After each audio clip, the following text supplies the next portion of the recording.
이번 주일을 포함해서 한 3주 정도 시편 127편, 128편 이것을 강해를 하고자 합니다. 지금 우리가 예배를 시작할 때에 예배의 부름, 거기에서 주를 묵상하고 또 예배를 준비하는 그 심령을 위해서 127편과 128편을 봉독을 하고 있습니다. 그래서 이거는 가정이 복받는다 하는 그런 게 아니고, 이거는 예배를 시작할 때에, 예배하는 자리로 올라갈 때에 이스라엘 백성들이 부르던 찬송이고 드리던 기도이기도 합니다.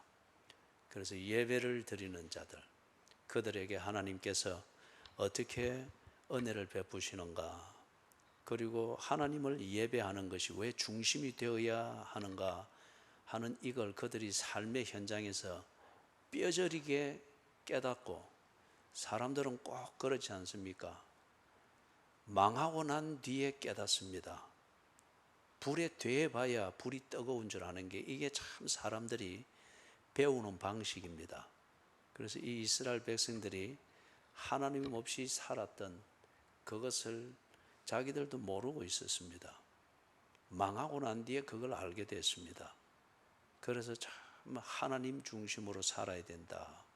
하나님 중심으로 사는 이게 예배 중심의 삶, 이것으로서 훈련되어지고 관리되어지고, 그리고 하나님 중심의 삶이라는 이 고백을 보이는 그것인 걸 알게 된 거예요. 그래서 예배를 드리러 갈 때마다 성전으로 올라가면서 부르는 준비의 찬송들이 있는데, 그 중에 하나가 시편 127편, 시편 128편 이 내용입니다. 그래서 이번 주일, 그리고 다음 주일, 그 다음 주일 해서 128편까지 살펴보려고 그렇게 합니다. 지난 주일까지 우리가 이제 가족이라고 하는 이 상황 안에서 가족을 이루는 그 구성원들에 대하여서 그들의 역할과 그 가치가 어떠해야 되는가 하는 걸 우리가 살폈죠. 그러면 이제 127편과 128편에서 여호와께서 예배하는 자들에게 복을 주시는 그 중요한 요소 중에 하나가 가정이라고 하는 것입니다. 가족이 없이는 가정이 안 되죠. 그리고 가정이 없이는 가족은 성립되지 않습니다. 식구일 뿐이죠. 또 만난 인연에 지나지 않습니다. 그래서 지금 여기 127편, 128편에서는 가정으로서의 가족, 그리고 가족으로서의 가정, 이게 하나님이 예배하는 자들을 찾으시고 예배하는 자들에게 하나님이 약속하신 은혜를 베푸시는 그것을 보여주는 아주 중요한 그 삶의 현장으로서 지금 127편, 128편에서 가족과 가정을 지금 이야기를 하는 겁니다. 그죠? 그래서 이 전제는 뭡니까? 예배입니다. 하나님을 예배하는 생활. 이게 내가 하나님을 믿습니다, 하나님을 사랑합니다 하는 그 고백의 진정성입니다. 그렇기 때문에 요한복음에서도, 요한복음 4장에서 그런 말했죠. 하나님은 누구를 찾는다 했습니까? 바쁘게 사는 사람, 세상이 말하는 잘 나가는 사람 찾는다, 그게 아니고 예배하는 자를 찾는다 그랬습니다. 예배가 무엇인가 하는 것은 다음에 또 우리 기회 되면 좀 더 자세히 살펴보도록 하겠습니다. 127편에 거기 제목에 보면은 그리 되어 있죠. 솔로몬의 시, 곧 성전에 올라가는 노래, 그리 되어 있지 않습니까? 그래서 이 127편, 128편은 솔로몬이 직접 쓴 시는 아닙니다. 그러나 이 시에서 말하고 있는 이 지혜, 하나님을 예배하는 것, 이것이 삶의 기본이고 복을 찾는 인간의 소망을 이루는 그 기초가 되는 것을 솔로몬이 가르쳤죠. 전도서를 보면도 알 수 있고 잠언을 읽어도 우리가 알 수 있습니다. 그래서 이걸 토대로 해서 솔로몬의 잔잔한 글들을 토대로 해서 정리해서 후대에 이렇게 딱 시로 정리가 되었습니다.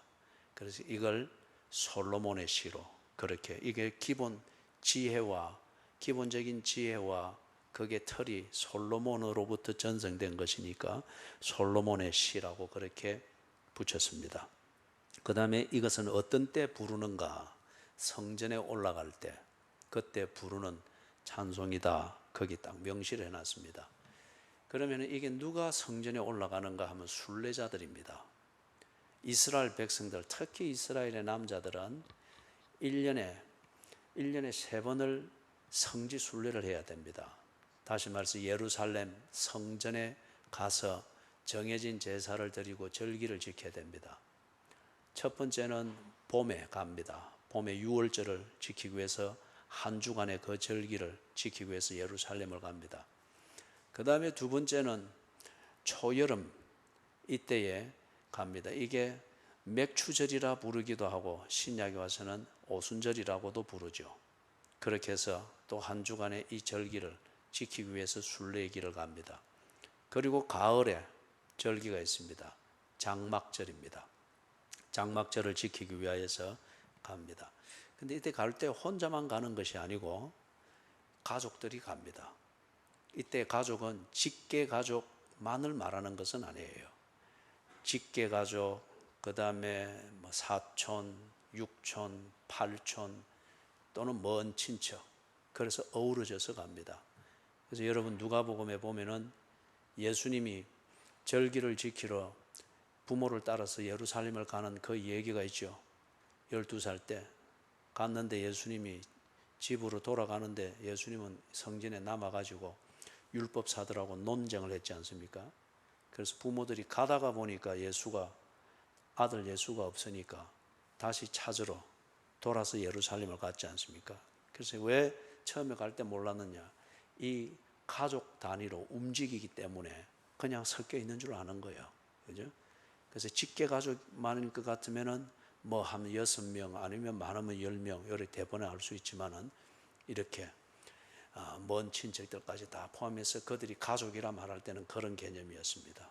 그래서 움직이다 보니 당연히 아들 예수가 있는 줄 알았는데 나중에 가서 보니까 하루길쯤 가서 이래 보니까 없는 거예요. 그래서 다시 돌아가서 그게 누가복음에 예수님이 절기를 지키러 갔다가 가족과 동행하지 않고 거기 있었던 그런 상황입니다.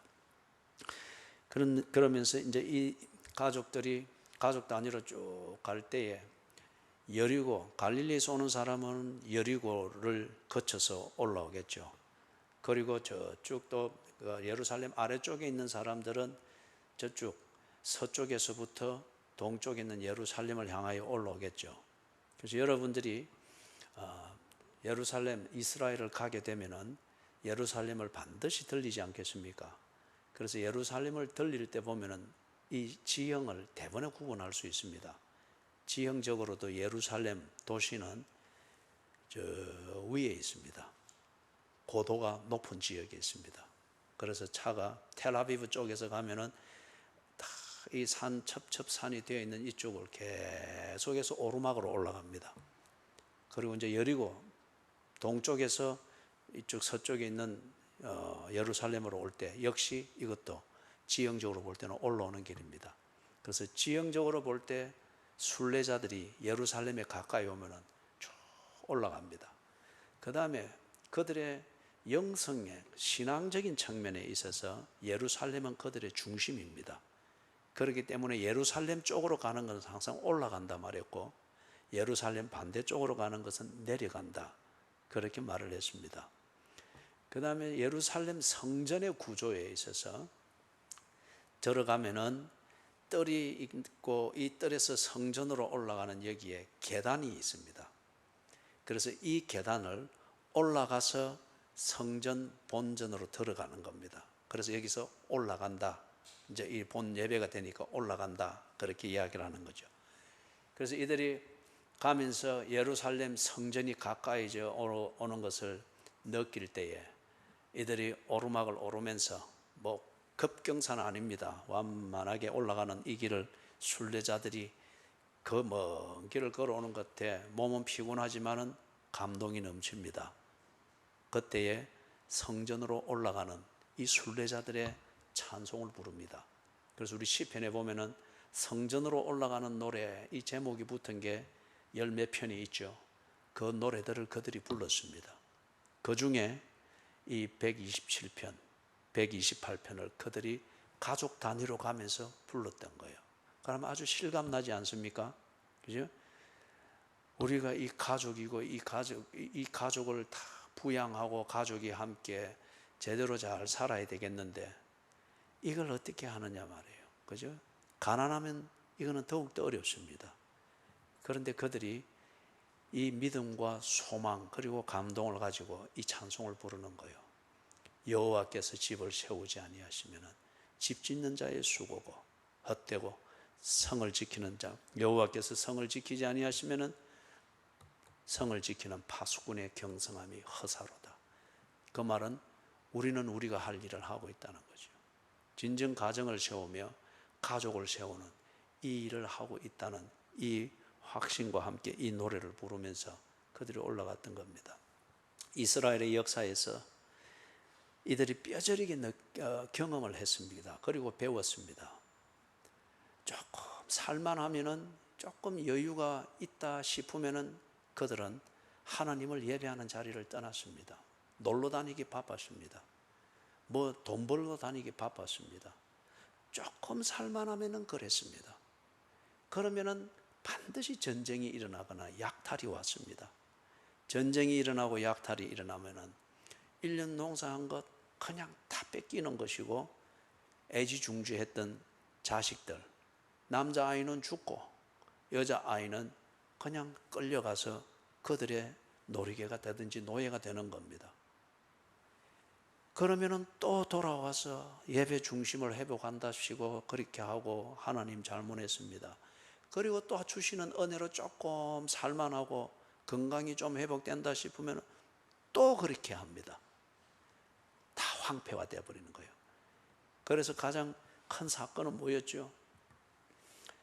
포로 생활 70년을 마치고 돌아와서 재건을 하려고 하는데 국가를 재건을 하고 하는 건 감동적이죠. 그러나 실제로 와서 보니 지집이 없습니다. 집이 있던 땅이 다 황폐가 됐습니다. 감람 열매를 따고 하던 자리가 다 황폐가 됐습니다. 그죠? 성냥이와 이리의 놀이터가 되어버렸습니다. 그리고 그 뭡니까? 온 자연을 향기로 진동시키던 포도밭들이 다 황폐가 됐습니다. 자기들이 재밌게 살고 뭐 추억 만들기를 하느니 뭐 이제 열심히 살았으니 오늘은 놀아야지. 하나님이 주신 은혜를 가지고 여유를 부릴 때 저거들 육체의 정욕과 안목의 정욕과 이생의 자랑을 추구하느라 그렇게 살았단 말이에요. 그리한 결과 집이 세워졌느냐? 추억이 만들어지기보다는 이 비참함이 그들 눈앞에 펼쳐진 거예요. 황폐함이 그들 앞에 있는 거예요. 그죠? 그래서 이들이 이 노래를 부르는 겁니다.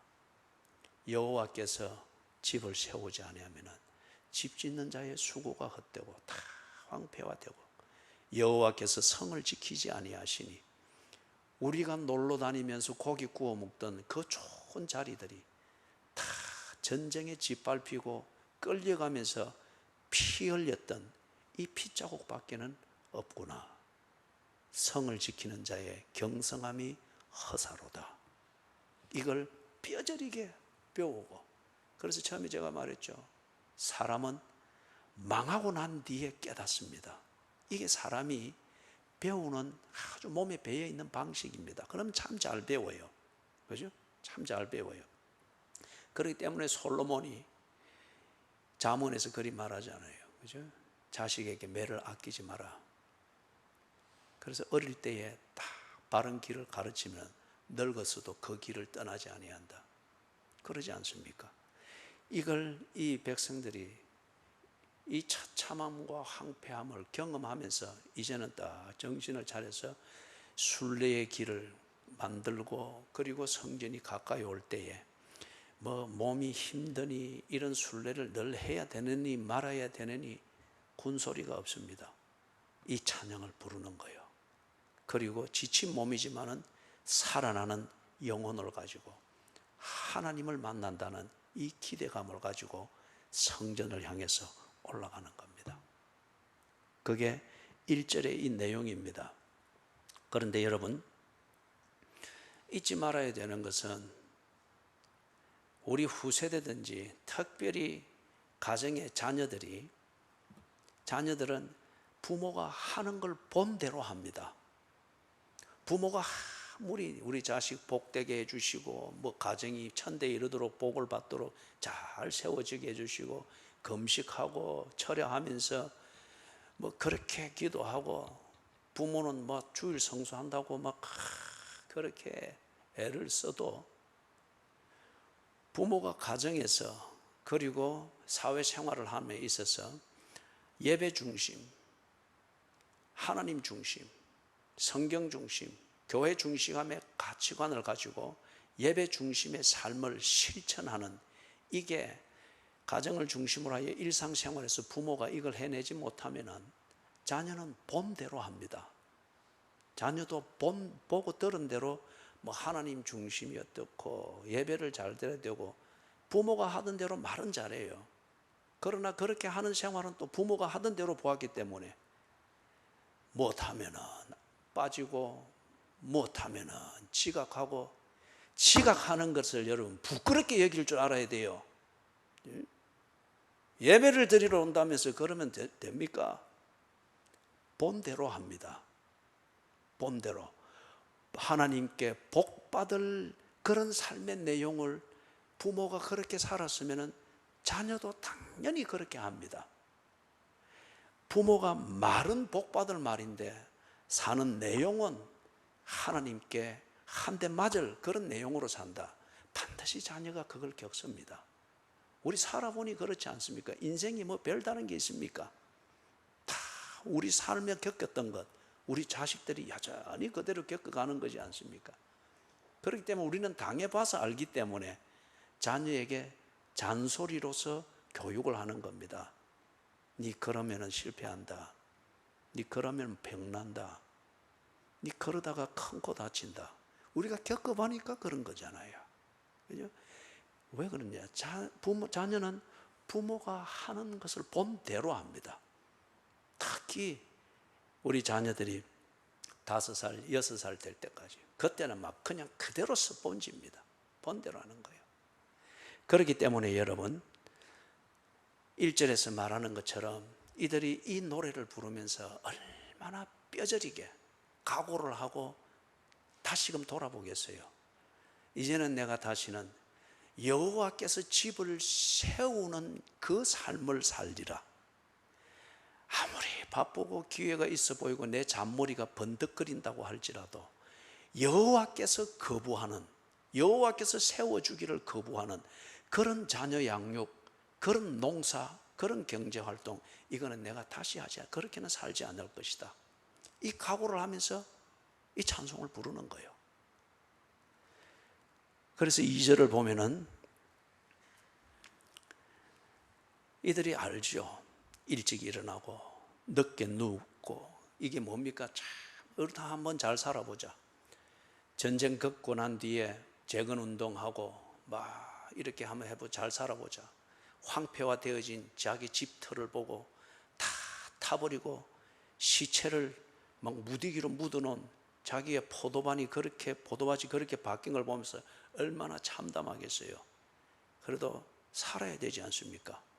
그래서 다시 일찍 일어나며 늦게 눕는, 이렇게 밤과 낮이 바뀌는 것을 잊어버릴 정도로 집중하여 그렇게 삽니다. 그렇게 사는데 앞에서 말한 대로 어느 정도 삶에 집착을 하고 그래 해서 잘 살아보리라 그래 하는데 어느 때부턴가 하나님 중심이 되지를 않습니다. 조금 해보니까 지 노하우가 생기고 조금 해보니까 좀 생각에 여유가 생긴단 말이에요. 그거 붙잡고서 자꾸 이렇게 하게 됩니다. 그러다 보니까 말은 예배 중심이고 말은 주일날 교회 가야 된다라고 하는데 할 것 다 하고 있는 거예요. 그리고 어느 때부터인가 보니까 교회 갈 시간 되니까 막 지금 눈썹이 휘날리도록 막 그죠? 버둥대면서 그게 무슨 예배가 되겠어요? 그렇게 하고 있단 말이에요. 그러니까 이게 뭔가 밭에 열매는 맺히는 것 같고 그 한 해에 수고한 만큼 수확은 있는 것 같은데, 그런데 어느 때부터인가 보니까 자녀와 소통이 안 됩니다. 자식들이 엄마가 그런 식으로 교회를 가는 거 나는 가기 싫다. 아버지가 오늘은 좀 여유 있어서 교회를 가는데 나는 바쁘기 때문에, 아버지도 바쁘니까 안 가대. 나도 바빠요. 못 갑니다. 슬픔의 떡을 먹습니다. 대화가 안 되는 떡을 먹습니다. 함께 있다고 하는 것이 아픔이고 슬픔입니다. 그래서 여기 2절 초반에 하는 말은 이렇게 바꿀 수가 있는 거예요. 너희가 밤낮을 가리지 않고 행복하고자 그렇게 애쓰며 수고하고 일을 하는데, 그런데 결과는 걱정과 근심과 그리고 사는 게 왜 이렇나 탄식, 이것만 먹고 있는구나. 그렇기 때문에 지가 지은 농작물로서 보람을 느끼며 먹는 것이 아니고 밤새도록 일하고 와서 먹는 것은 술을 퍼마시고 있습니다. 술을 퍼마시고 있습니다. 내 마음에 이 걱정과 근심과 후회를 잊을 만한 자극적인 무언가를 먹고 자극적인 무언가를 하면서 지답지 않게 행동하며 삽니다. 이게 지금 이스라엘 백성들이 겪었던 거거든요. 겪었던 거. 그러면서 깨달은 바가 뭡니까?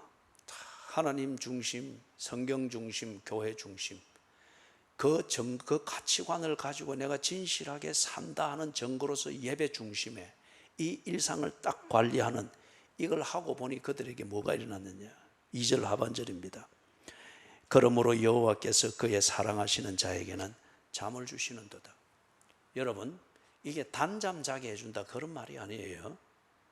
그리고 이걸 또 자기 합리화시킨다고 게을러 터진 그 삶을 합리화시킨다고 이걸 끌어다 대고 이래 하는데, 이거는 그거하고 아무 상관이 없습니다. 게으른 자는 반드시 굶게 되어 있습니다. 여러분 가만히 보세요. 게으른 자가 보면 말이 많습니다. 구실이 많고 변명이 많아요. 그리고 그 변명과 구실은 언제나 그럴싸하고 화려합니다. 그리고 게으른 자가 뭘 한번 하면은 굉장히 사람들이 다 알도록 시끌벅적하게 합니다. 그런데 2절 초반절에 있는 것처럼 언제나 수고와 슬픔만을 먹고 있습니다. 이게 여러분 성경이 가르치는 진리입니다. 게으른 자는 먹지도 말라. 게으른 자는 개미에게 가서 그 하는 것을 배우라고 했습니다.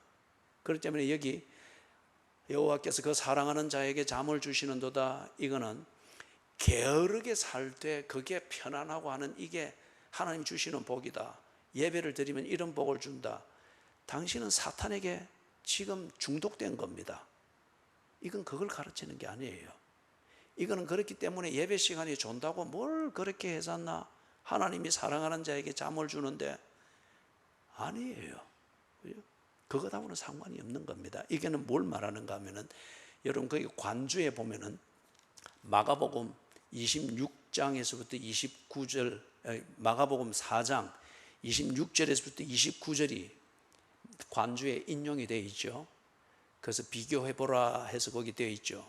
그걸 여러분들이 나중에 읽어보세요. 거기는 뭘 말하는가 하면은 예수님이 하나님의 나라의 비밀을 사람들에게 가르칠 때에 그걸 비유로 쓴 겁니다. 농부가 씨앗을 뿌립니다. 씨앗을 뿌렸는데 농부는 농부가 할 본분에 맞는 일만을 합니다. 씨앗 뿌리고, 그리고 낮에 가서 경작할 것 하고, 그리고 밤 돼서 잡니다. 농부가 씨앗을 자라도록 만드는 게 아닙니다. 농부는 그냥 자기 할 본분만 하는 거예요. 뿌리고 가서 돌보고, 그리고 밤 되면 자고, 평안히 자고. 그런데 씨앗이 쑥쑥쑥쑥 자랍니다. 잘 때도 자라고 낮에도 자라고, 그렇게 해서 때가 되니 농부는 추수를 합니다. 그리고 추수한 것을 먹습니다. 여러분, 이게 뭘 말하는 거예요? 농부가 씨앗을 만들거나 씨앗을 자라게 하는 것이 아니라는 거예요. 농부도 하나님의 은혜 가운데서 지 할 일 하는 것이고, 그리고 씨앗도 하나님의 은혜와 주권 속에서 뿌려지고 자라는 것이고, 그리고 때가 되니 창조주 하나님이 추수하게 하셔서, 그죠? 씨앗은 다음 해를 위하여서 준비되어지고, 농부는 자기가 한 것을 먹을 수 있게 하고, 하나님의 은혜라는 겁니다. 그죠? 하나님의 은혜라는 겁니다. 복받을 자리에 있는 자에게 하나님이 준비된 복을 주고, 잘못된 길을 가고 있는 자에게 돌이키기 위해서 하나님이 준비된 매를 주고, 그리고 목적을 이루어야 될 자에게 그 목적에 이르는 길을 가게 하시고, 그렇기 때문에 우리가 해야 될 일은 뭐냐? 내 본분에 맞게 살아라는 겁니다. 그러면 이 순례자들의 입장이면 이들이 지금 이 절기 때 해야 될 일은 뭐냐? 순례의 길을 걸어 하나님을 예배하는 겁니다. 하나님을 경외하는 겁니다. 그러니 그들이 지금 가서 집을 짓는 것도 아니고 돈 번다고 애를 쓰는 것도 아니고, 뭐 추억 만들기를 하면 자식이 잘 자랄까 싶어서 추억 만들기 하러 다닌다고 야단 법석을 부리지 아니하고, 그들이 하나님을 예배하러 가는데 하나님께서 그들의 밭을 지키고 그들의 과수원을 지키고, 그들의 자식들이 이 피곤한 순례의 길을 걷는 가운데 다리 아프다 하면서도 그들이 평생에 새겨야 될 것을 다 새겨가는 이 과정이 만들어지고 있다는 거예요. 사랑하는 자에게 잠을 주시는도다. 무슨 말이에요? 마가복음 4장에서 보다시피 농부는 잘 때 되면 잡니다. 일어날 때 되면 일어납니다. 일을 할 때 되면 거의 군소리 없이 일을 합니다. 먹을 때 되면 농부의 식성처럼 좋은 식성이 있습니까? 맛있게 먹습니다. 군소리 할 틈이 없습니다. 그것뿐인데 씨앗은 자랍니다. 그리고 그것이 자라서 추수 때를 만듭니다. 하나님의 은혜라는 거요. 여호와께서 집을 세운다는 겁니다. 여호와께서 내가 살아야 될 성을 지켜주시고, 그 성에서 만들어져야 될 인생을 인도하신다는 겁니다. 그렇기 때문에 내가 할 일은 게으름을 부리는 것도 아니고, 내가 할 일은 씨앗을 만들겠다고 하나님의 자리를 넘보면서 덤비는 것도 아니고, 내가 할 일은 예배하는 자를 찾으시는 하나님 앞에 은혜 받은 것에 감사하고, 은혜 주시는 하나님께 겸손한 마음으로 나아가 하나님 앞에서 예배자의 본분을 다하는 것이라는 거예요. 그럴 때에 하나님은 예배자가 지 인생을 살 수 있도록 먹여주시고 자게 하시고 일하게 하시고, 그리고 제 인생을 하루하루 만들어 갈 수 있도록 인도하신다는 겁니다. 그런데 인생이 지가 다 할 수 있는 것처럼, 이 이스라엘이 거듭 그렇게 시행착오를 했던 것처럼, 지가 다 할 수 있는 것처럼 지가 씨앗을 만들고 지가 키우고 지가 원하는 추수를 만들려고 그렇게 아둥바둥 일찍 일어나고 늦게 누우면서 아둥바둥 거리나 그에게 추수 때가 없습니다. 수고와 슬픔뿐입니다. 그리고 탄식이 있습니다. 그렇죠? 여호와께서 집을 세우신다는 이걸, 여호와께서 은혜 주시는 때에 그것이 주는 좀 여유와 그것이 주는 어떤 그러한 여유를 부리며 누리며 살겠다고 하다가 잠을 잃어버린 겁니다. 그렇죠? 잠을 잃어버린 겁니다. 4절을 보니까 3절을 보니까 보라, 자식들은 여호와의 기업이요 태의 열매는 그의 상급이로다. 여러분, 하나님께서 예배하는 자를 찾으시고 그 예배한다 하는 이 예배 중심의 일상을 관리한다, 이게 하나님이 참 중요하게 보신다는 거예요. 그것 볼 때 너는 네 생활을 정말 하나님을 사랑하고 하나님의 은혜를 겸손히 받아들이는 이 진실이 있는 사람이구나, 그것을 확인하는 정표로 삼겠다는 거예요. 그래서 예배하는 자를 찾으신다는 겁니다. 여러분, 이거 예배한다고 하는 것, 일주일 동안 시간 관리하고 여기에 다 관심 안 가지면은 준비된 예배 못 드립니다. 기껏 해봐야 허둥지둥 되는 것밖에 안 되는 거예요. 그렇기 때문에 하나님이 예배하는 자를 찾으시는 이유가 분명하죠. 하나님 중심, 성경 중심, 교회 중심이라는 이 가치관이 내 중심에 없다면은 여러분, 이 공예배 생활 관리 안 됩니다. 그냥 형편대로 됩니다. 그래서 이 복을 주시는 이 정표로서 가장 중요한 그 자리가 뭡니까? 우리가 지난 3주 동안 계속 해왔던 것, 가족이지 않습니까? 가정이 되는 가족, 가족을 만드는 가정, 이걸 하나님이 주시겠다는 거예요. 왜냐하면 이게 모든 사회의 기본이었지 않습니까? 그렇기 때문에 하나님께서 그 가족을 두고서 하나님이 축복의 약속, 다시 말해서 예배하는 자를 찾으시고 예배하는 자를 위해서 온갖 예배의 삶을 살 수 있도록 온갖 은혜를 주시겠다는 이 약속의 자리를 어디다가 정했습니까? 직장도 아니고 건강도 아니고 학벌도 아니에요. 가족입니다. 천대에 이르도록 복을 주시겠다. 그런데 이 자리를 떠나서 이스라엘이 했던 것처럼 여유 좀 있으면은 이 자리를 떠나서 지가 뭔가 씨앗을 만들고 할 것처럼 할 때 어떻게 말했습니까? 3, 4대에 이르도록 저주를 하겠다고 했습니다. 이거는 멸절보다는 고치는 겁니다. 우리가 처음에도 이야기했지 않습니까? 망해봐야 그리 살아서는 안 된다는 것을 사람들이 알기 때문에 3, 4대 쭉 건드리면 정신을 차리거든요. 그래서 가족을 하나님께서 복을 주시는, 그리고 은혜를 베푸시는 그 하나님을 알도록 하는 그 중요한 자리로 다 각인을 시켰습니다. 그래서 3절에 보라, 자식들은 여호와의 기업이요 태와 열매는 그의 상급이로다, 이렇게 했습니다. 여러분, 하나님을 무시하고 하나님을 거부하고, 그죠? 하나님을 무시하고 하나님을 거부할 때에 당연히 사람은 자기중심적이 됩니다. 자기중심적이 됩니다. 여러분, 형편 따라 예배 드리는 사람 여전히 자기중심적입니다. 눈 가리고 아웅하는 식의 예배를 종교 행사처럼 하는 사람 여전히 자기중심적입니다. 그에게 하나님이 없습니다. 그에게는 어느 형편이면 하나님을 거부하는 이 완고함이 있습니다. 그럴 때에 이 자기중심적이 될 때에 당연히 어떤 가치관, 어떤 동기부여를 가지고서 살죠? 육체의 정욕, 안목의 정욕, 이생의 자랑을 따라서 합니다.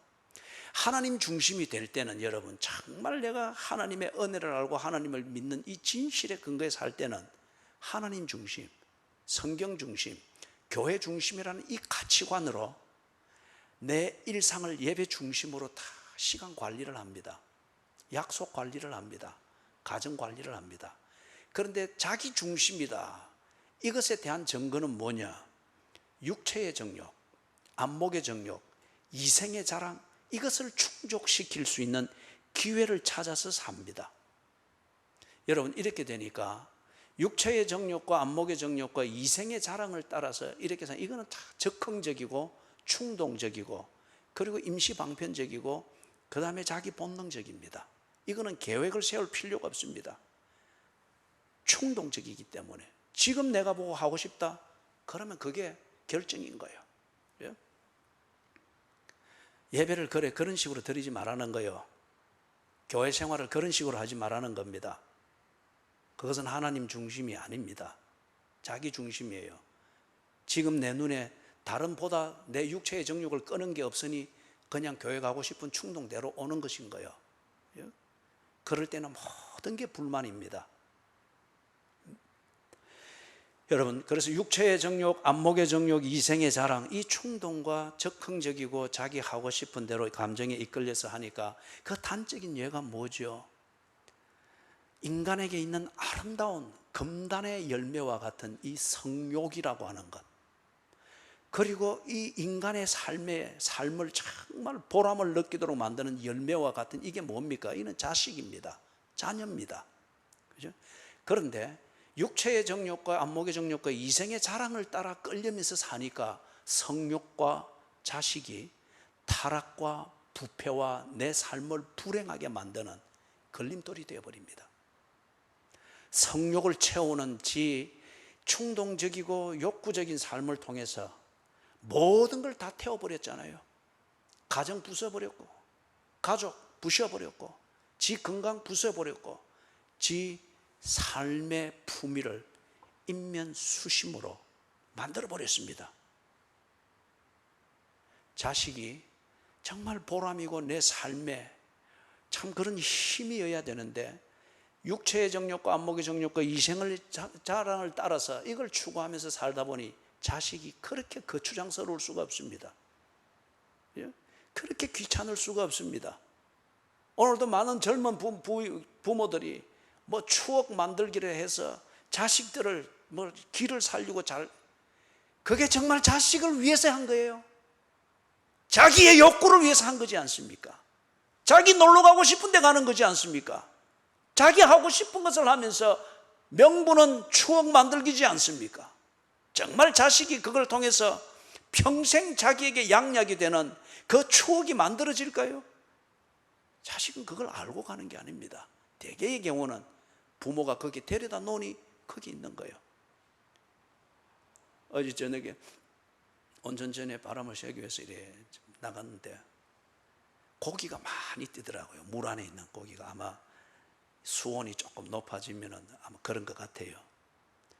그런데 거기 그 젊은 애 아빠하고 한 6살 정도 돼 보이는 아들하고 가다가 고기가 푹 뛰니까 이 아들이 막 아빠 저거 뭐야 하니까 고기가 좀 큰 게 푹 뛰니까 그 애 아빠가 고기를 향해서 손가락 저거 봐.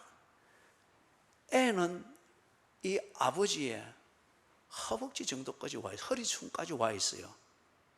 그런데 이 한 배나 더 높은 여기에서 아버지가 손가락을 가지고 저기 봐 저기 물고기 뛰네.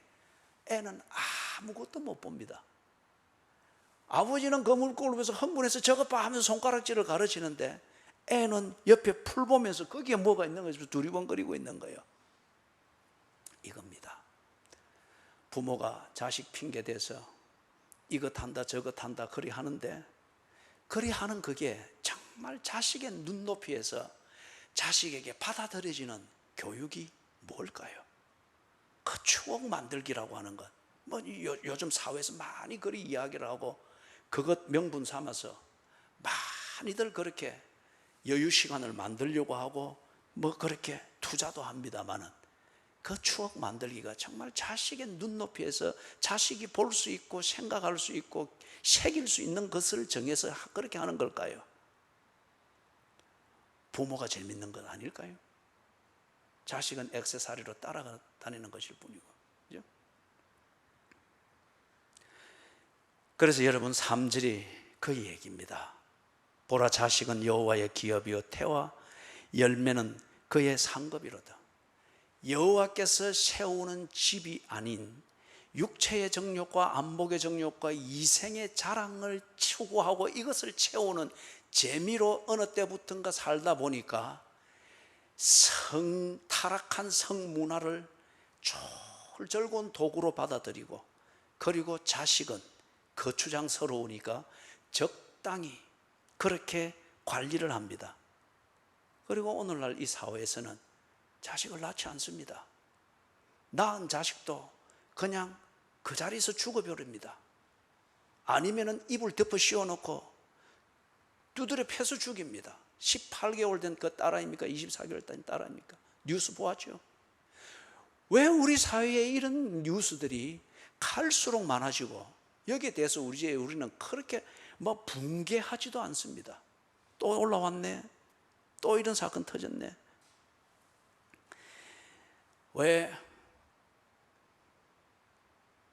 사람들이 원치 않는 자식을 낳을까요? 왜 사람들이 키우고 싶지 않는 자식과 더불어 살면서 자식에게 모든 원한을 쌓도록 만들까요? 30대 그 애 아빠의 얘기를 뉴스에 올라온 거 들었죠, 그죠?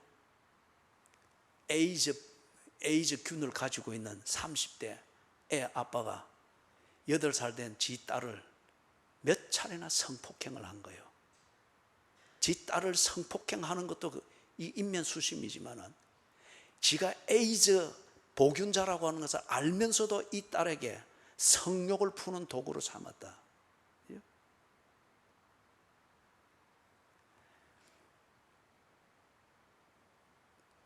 젊은 부인이니까 그럴 수 있게 요즘 워낙이 쉽게 이혼하고 쉽게 결혼하고 깨지고 하니까 남편과 헤어졌습니다. 딸은 지가 데리고 있습니다. 그런데 또 금방 새로운 남자친구를 만났습니다. 둘이 동거를 합니다. 동거하는 이 남자가 이 딸아이가 귀찮다고 해가지고 이 딸아이가 18개월 됐는가 그렇죠. 이불 덮어 씌우고 주먹질, 발길질, 내리치는 거. 애가 그래 맞아서 죽었습니다. 이 아이를 낳은 이 아이의 엄마도 지가 새로 만난 이 남자친구가 하는 대로 그냥 둔 거예요. 그리고는 죽은 이 아이를 아이스박스에 넣고 그 아이스박스를 화장실에 그냥 방치해둔 채 저거는 놀러 다닌 거예요. 여러분, 이거 우리가 처음 듣는 뉴스가 아니잖아요. 이런 일들이 너무 많이 생기잖아요. 그리고 교회 안에도 이런 일이 생기는 거예요. 지난 주일도 우리가 이야기했지만 사회 관습이 그렇게 돌아가니 이런 것을 우리가 집을 세우는 한 방편으로 삼아서 그렇게 사는데 육체의 정욕과 안목의 정욕과 이생의 자랑대로 자기 욕구를 채우는 이것대로 살면 집이 세워지고 내가 살 성이 마련된다고 여겨지니 그리 사는데 왜 낳기를 원치 않는 자식을 낳게 되고 그리고 낳은 자식을 죽이지 못해서 안달이 나는 그 추장스러운 그런 것으로 그렇게 되어버릴까요? 여호와께서 세울 수 없는 집을 내 방식으로 세우겠다고 하니 그 집이 이렇게 안으로부터 분산이 되어집니다. 추억이 만들어지기는커녕 이런 부모와 자식 간에 죽이고 죽는 이런 일들이 그냥 집을 세우는 한 방편으로 이렇게 되어버린다는 거예요. 실수가 아니라 이게 지금 오늘날 이 사회에서는 그냥 보편적인 삶의 방식으로 자리를 잡아가고 있다고 하는 이게 너무 심각한 건 것이죠. 여러분, 여기 보니 자식은 하나님의 기업이고 자식은 하나님의 상급이라고 했습니다. 지난 주일에 봤던 것처럼 부부가 하나님의 은혜를 누리면서 부부의 금실을 다 누리고 즐길 때에 자식을 얻고 기르는 것은 그들의 사랑의 열매입니다. 이때 이 사랑의 열매를 보는 이 부부는 얼마나 그 사랑이 더욱더 풍성해지겠습니까? 사는 분위기죠. 그리고 하나님이 약속한 대로 천대에 이르도록 복을 주시마, 대를 이어가는 것, 그죠? 이걸 볼 때 얼마나 보람이 넘치겠습니까? 4절 그리고 5절 초반절에서 이런 하나님의 은혜를 받는 자, 다시 반복하지만 누가 하나님의 은혜를 받습니까? 예배하는 자를 찾으시는 하나님 앞에 있는 자가 하나님의 은혜를 받는 거예요. 그 은혜를 받는 부부니까 금실이 안 좋아질 리가 없죠. 그죠? 이게 여호와께서 집을 세우는 중요한 단면 중에 하나죠. 이런 부부에게서 난 그 자녀, 이 자녀는 절대 그 부부의 일상생활에 걸림돌이 되거나 구질한 구실을 만들 이럴 리가 결코 없습니다. 그죠? 분명히 그 자녀를 키우는 것은 이 부모의 중심에 있을 겁니다. 그리고 이 자녀에게 하나님을 섬기는 것을 가르치고자 하는 것, 이 부부의 제1의 관건이 될 겁니다. 그래서 4절에 보니 젊은 자의 자식은 장사의 수중의 화살 같으니 이것이 그의 화살통에 가득한 자는 복되도다. 여러분, 하나님께서 인정하는 이유가 있어서 자식을 가지지 못하는 경우가 간혹 있습니다.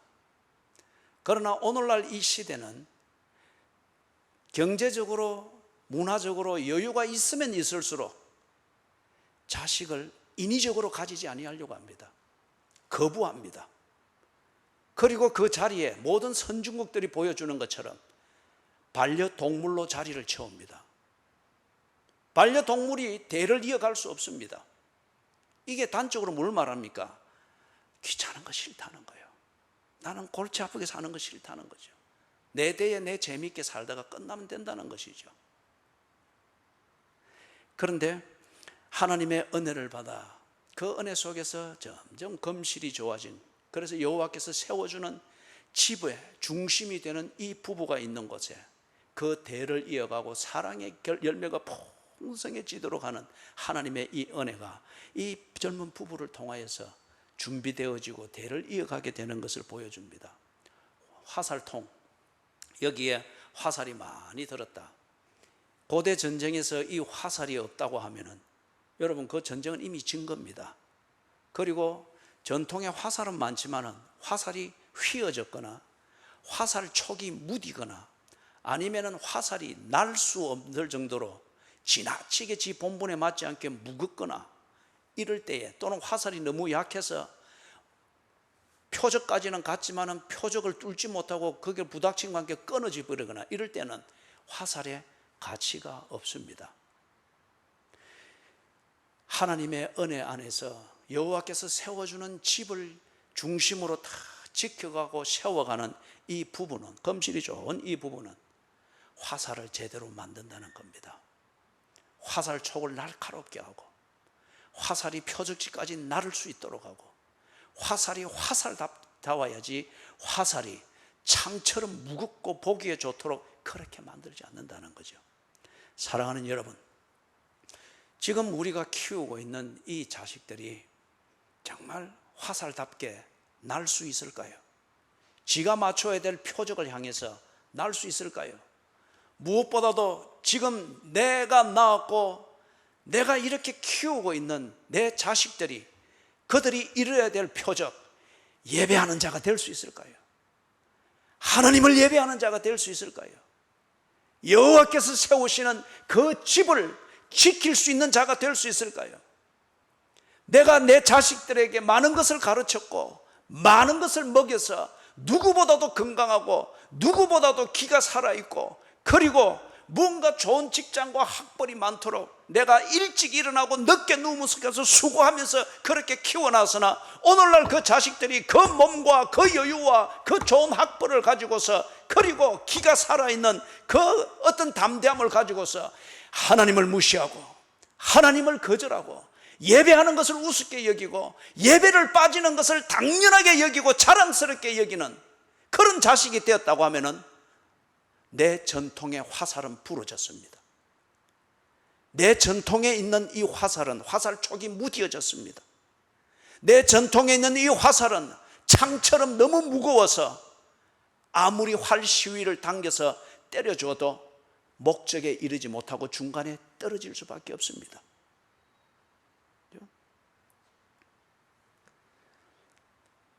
하나님의 은혜를 받는 그 부부가 자식을 낳아 기를 때에 그 자녀가 하나님을 예배하는 자가 되도록 반드시 키울 겁니다. 하나님 중심, 성경 중심, 교회 중심 이 가치관을 새길 겁니다. 그걸 위해서 이 부부는 정말 하나님 앞에 기도하며 하나님의 은혜를 구하며, 그리고 하나님의 은혜를 받아 사는 부모가 어떤 것인가를 자식들이 볼 수 있도록 겉과 속이 동일하게 그렇게 살며 가정을 세우기를 힘쓸 것입니다. 그래서 여러분 5절 끝에 보니까 그 부부가 성문에서 그들의 원수와 담판할 때에 수치를 당하지 아니할 것이라고 합니다. 지금 이 시대는 좋은 명분으로 꾸몄을 뿐이지 고려장이 보편화되어 있습니다. 부모들이 자식에 대하여서 그렇게 추억 만들기를 한답시고 교회로부터 자식을 멀리하도록 만들면서까지 자식 원하는 대로 해주고 이 사회에서 출세하도록 모든 것을 다 해주었는데, 그런데 늙음하게 가서 부모들이 혼밥을 먹고 앉아 있습니다.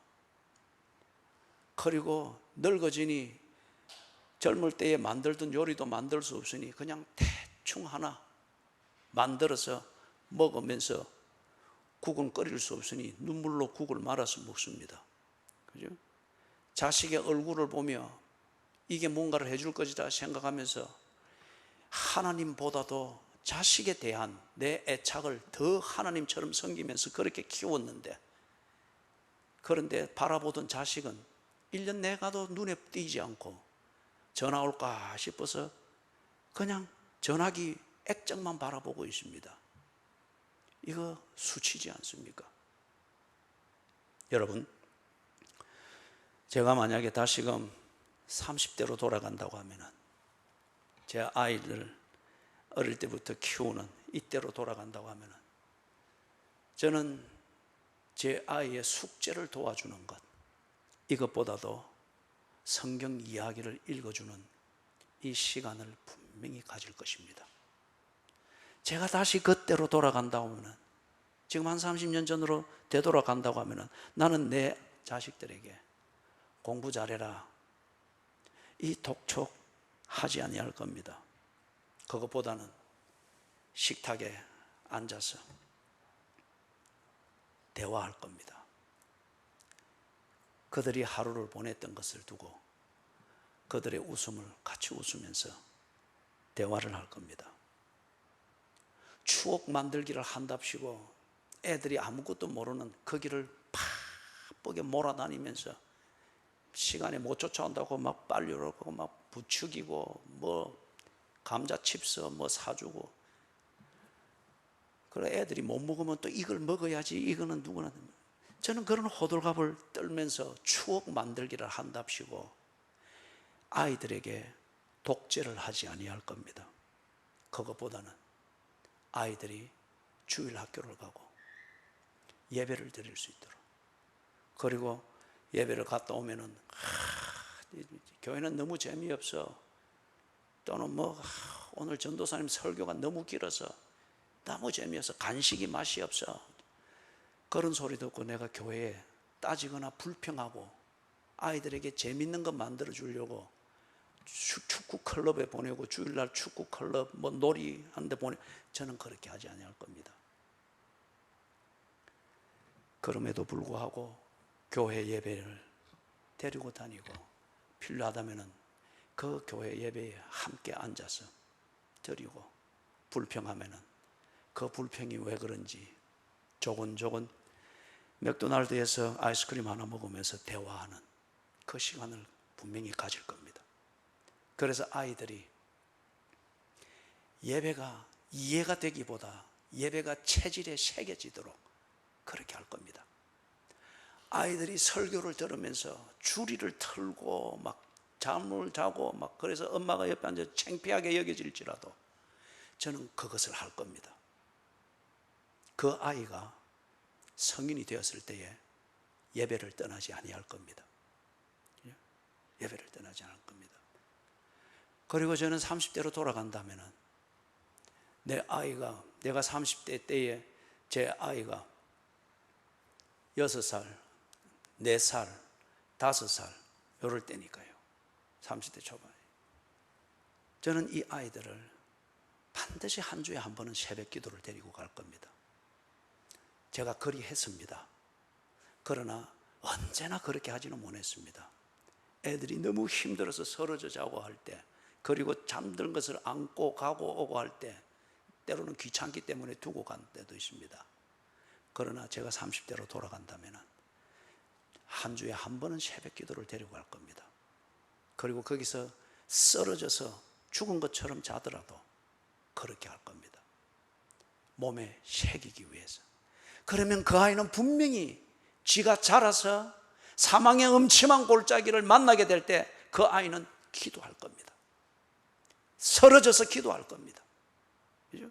사망의 음침한 골짜기의 기운에 쓰러지기보다는 아버지와 엄마를 따라가서 그렇게 쓰러져 자는 동안에 엄마 아버지의 기도하던 소리, 잠결에 듣던 기도 소리, 그리고 엄마의 눈물이 지 볼에 떨어지던 그 감각, 이 아이는 그것을 잊지 아니할 겁니다.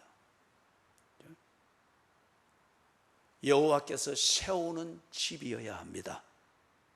여호와께서 세우는 집이 되도록 우리의 자녀들을 여호와를 바라볼 수 있는 그 교육을 시켜야겠고, 가정이 하나님 중심, 교회 중심, 성경 중심이 되도록 해야 되겠고, 그리고 바쁜 일이다 사회의 관습과 사회에서 집을 세우는 이 방식을 따라서 잔머리를 굴리고 한눈을 돌리는 것이 아니라 하나님을 예배하는 자리가 있는 그 자리를 향해서 올라가는 이 삶이 있어야 됩니다.